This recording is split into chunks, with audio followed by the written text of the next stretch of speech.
Kisimul Castle. Island of Barra, Outer Hebrides, Inverness-Shire. This very interesting castle was the ancient stronghold of the Macneills of Barra. It stands on an islet in Castlebay, on the south coast of the island of Barra, in the Outer Hebrides. The structure is of the same primitive type as the castles in the Sound of Mull and on the mainland, and shows that the same influences which produced the latter were also in operation in the remoter islands. In the 14th century Barra, along with other domains, was restored by David II. To Ronald, son of Roderick M Alan, who had followed Baliol, but who, along with John of the Isles, was pardoned by the king in 1344, with a view to securing the aid of the islanders in his intended wars with England. In 1427 Roderick Macmurchan Macneill obtained a charter of the island of Barra from the Lord of the Isles, and it continued thereafter in that family. They were followers of M Lean of Duart, while the Macneills of Gigha, a different branch of the same clan, adhered to Macdonald of Isla. The latter Macneill was in 1472 keeper of Castle Swin under the Lord of the Isles. As above mentioned, the castle of KISMULL is of the type of the first period, and consisted originally of an enclosing wall of an irregular outline following the shape of the rocky site, so that at full tide the whole of the island outside the walls was covered with water. At a later period a keep tower has been added at the southeast angle of the enclosure, in the same way as a similar structure was added at Duart and many of the ancient fortresses of the first period. The castle is of considerable size, measuring about 100 feet in diameter. The principal entrance to the courtyard was on the southeast side, where a door is still visible, though built up, surmounted by a machicolated defence at the parapet. Like the doors to Mingary and Elantrim, this one is very narrow. Opposite the south wall a narrow creek in the rock, defended by a wall from the waves, is considered to have been the harbour or dock for the chief's galley. Externally the walls present an appearance very similar to those of Mingary and Duart, being solidly built with rubble stones and mortar. The angles have a sharp arris at the base, but the northern angle is rounded as it ascends, and becomes a turret containing a small platform or sentinel's stance on top. Below this is what is called the dungeon, there having probably been two apartments in the height of the tower formed by rounding the angle, the lower one of which may have been a prison, while the upper one was a guard room.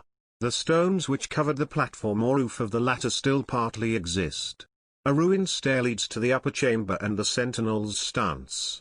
There are two windows or loops for defense in the upper chamber.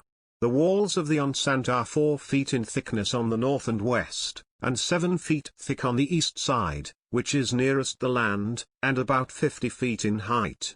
A parapet walk goes round the top, and the parapet, which is 18 inches in thickness, has been crenellated. A number of holes are visible all round the outside at the level of the parapet walk. These, like the similar apertures at Mingary, are evidently gutters or gargoyles to run the water off the walk. The wall on the northwest presents two rounded projections, which seem to have been embryo towers somewhat like those of Dunstafnage, introduced as points of vantage from which the curtains might be defended. Within the enceinte, a number of buildings have been erected at later dates for residential purposes. These have extended all round the walls, but they are now almost completely ruined. The portion at the western angle is best preserved. It shows a building 2 stories in height, with square doors and windows and crow-stepped gables. This range has apparently been divided into a number of apartments on the ground floor, each having a separate door from the courtyard. The width of the range is 18 to 19 feet. Each floor has a fireplace in the southwest gable, and these are the only fireplaces visible in the whole structure. There was also an attic floor, as is apparent from a door through the upper part of the central gable. In the open space between the gable of above building and the southwest wall is one of the 2 wells which supplied the castle with fresh water. The other was in the centre of the courtyard, but is now filled up, and is no longer visible. That at the southwest angle is enclosed with a wall and partly covered with large stones. It is still 10 feet deep, although to some extent filled up with rubbish, and contains fresh water. This is certainly a somewhat remarkable circumstance, and the existence of this spring was doubtless one of the inducements which led to the adoption of the island as the site for the castle. The keep occupies the southeast angle of the enceinte. It measures 29 feet by 27 feet 8 inches, and is carried up from a broadly splayed or battered base. The entrance door is in the north side, towards the interior of the courtyard, and is placed on the level of the first floor, so that it could only be entered by means of a ladder, or possibly by a movable bridge from the parapet walk.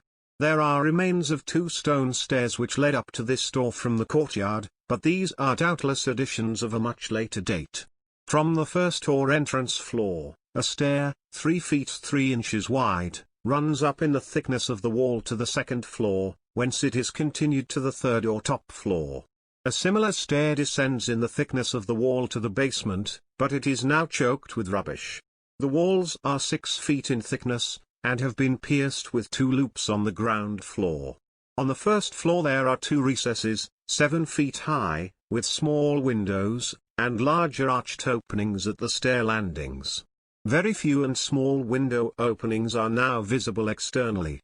The basement probably, as usual, contained the stores. The hall would occupy the first floor, and above this would be the chief's private apartment, which has windows in 3 sides.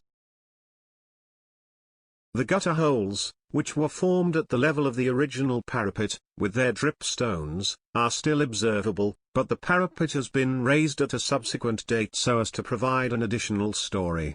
In the upper story there occurs, on the north side of the keep, a projecting bartizan immediately over the entrance door, with a machicellation for its defense.